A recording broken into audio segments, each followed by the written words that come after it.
Now students इस question को देखिए, ये पूछा है सीबीएसई 2012 में, आपसे कह रहा find the roots of the quadratic equation. यहाँ देखो एक्स स्क्वायर का टर्म है, फिर एक्स का है, फिर एक्स का है, फिर -1 है ना। अब आप देखो बच्चों, मैं आपको एक बात यहाँ पे बताना चाहता हूँ, सुन लीजिएगा मेरी बात ध्यान से। पता है इसी क्वेश्चन को आपको एग्जाम में कैसे दे देगा, पहले वो सुन लो। कैसे देगा सुनो, इसी क्वेश्चन को बच्चों आपको ऐसे करके दे देगा एग्जाम में, A square B square X square, ध्यान देंगे बच्चे, ठीक है, और plus in the bracket B square minus A square into X -1। सुन लो, चाहे क्वेश्चन ऐसा आए और चाहे क्वेश्चन ऐसा आए, बात क्या है, सेम है। चलो अब मैं मान लेता हूं कि क्वेश्चन ऐसा आ गया, क्यों सर, क्योंकि इससे आप यहां जा सकते हो। समझो भाई, तुम मान के चलो क्वेश्चन ऐसा है, ठीक। तो क्या करेंगे, ध्यान से चेक करो बच्चों, A square B square X square और प्लस से ब्रैकेट ओपन करोगे तो इनके साइन पे कोई फर्क नहीं पड़ेगा, लेकिन ध्यान रहे एक्स भी तो मल्टीप्लाई कर रहा है, तो b square into x b square x, okay. और देखो प्लस माइनस माइनस और a square into x a square x, ये लो। इस साइन का भी ध्यान रखना भाई, बी स्क्वायर के साथ एक्स मल्टीप्लाई होगा, यस सर, ए स्क्वायर के साथ होगा, यस सर, लेकिन प्लस है अगर बाहर तब तो कोई साइन चेंज होगा नहीं, प्लस प्लस प्लस और प्लस माइनस माइनस, लेकिन अगर बाहर माइनस होता तो ये माइनस का बी स्क्वायर एक्स हो जाता और ये प्लस का ए स्क्वायर एक्स हो जाता। इस बात का भी ध्यान रखिएगा, ठीक। फिर क्या बचा, माइनस का 1 इज इक्वल टू 0। अब करना कुछ नहीं, वहीं पहुंच गए, बताओ। अब करना कुछ नहीं बच्चों, इसमें कुछ ना कुछ आपको कॉमन मिल जाएगा, ठीक है।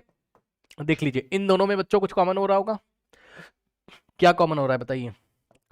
इन दोनों में आपका बी स्क्वायर भी कॉमन है, एक्स भी कॉमन है, अगर आप ध्यान देंगे तो बी स्क्वायर एक्स बच्चों कॉमन हो गया। अब बताओ क्या बचा, ए स्क्वायर बचा, सही है, बी स्क्वायर और एक्स चला गया तो एक्स बचा, और प्लस बी स्क्वायर एक्स चला गया तो क्या बचेगा, 1, ओके। अब ध्यान दीजिएगा स्टूडेंट्स, ध्यान देंगे स्टूडेंट्स, यहां पे देखिए इन दोनों में से कुछ भी कॉमन नहीं है तो -1 तो ले सकते हो कॉमन, ठीक। तो अगर आपने -1 कॉमन लिया, -1 क्यों ले रहे हो वो आप लोग समझ रहे हो, अंदर के साइन भी तो चेंज करने हैं ना, क्योंकि जो फर्स्ट ब्रैकेट में वही कहाना चाहिए सेकंड ब्रैकेट में, तो -1 कॉमन लोगे, ए स्क्वायर एक्स नेगेटिव था अब कैसा हो जाएगा, पॉजिटिव, माइनस का 1 था तो अब कैसा हो जाएगा, प्लस का 1, ओके, इज इक्वल्स टू 0। ये लीजिए, अब यहां ब्रैकेट लगाएंगे और यहां लगाएंगे।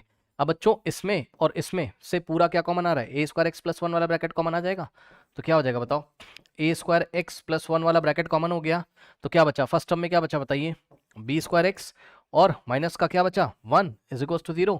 अब आप एक बार क्या करोगे, ए स्क्वायर एक्स प्लस 1 को 0 के इक्वल रखोगे, सही है ना, तो ए स्क्वायर एक्स और प्लस 1 को 0 के इक्वल रखोगे, प्लस 1 को उधर ले जाओगे तो यहाँ से क्या आ जाएगा, A square x is equals to -1, भाई +1 उधर जाएगा, 0 -1 तो अब ए स्क्वायर एक्स में मल्टीप्लाई कर रहा है तो उधर जाके डिवाइड करेगा, यानी कि एक्स इज इक्वल्स टू क्या हो जाएगा, -a अपॉन ए स्क्वायर।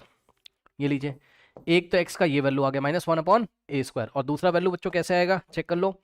एक बार आप इसको 0 रखोगे, किसको, b square x -1 is equals to 0, -1 right में जाएगा तो 0 + 1 यानी कि 1 हो जाएगा, तो b square x is equals to 1। अब बी स्क्वायर एक्स में मल्टीप्लाई कर रहा है तो उधर जाएगा डिवाइड करेगा, यानी कि एक्स का वैल्यू कितना आ जाएगा, 1 अपॉन बी स्क्वायर। ये लीजिए, तो बच्चों एक तो एक्स का वैल्यू ये रहा 1 अपॉन बी स्क्वायर और दूसरा आपका -1 अपॉन ए स्क्वायर, कर लीजिए।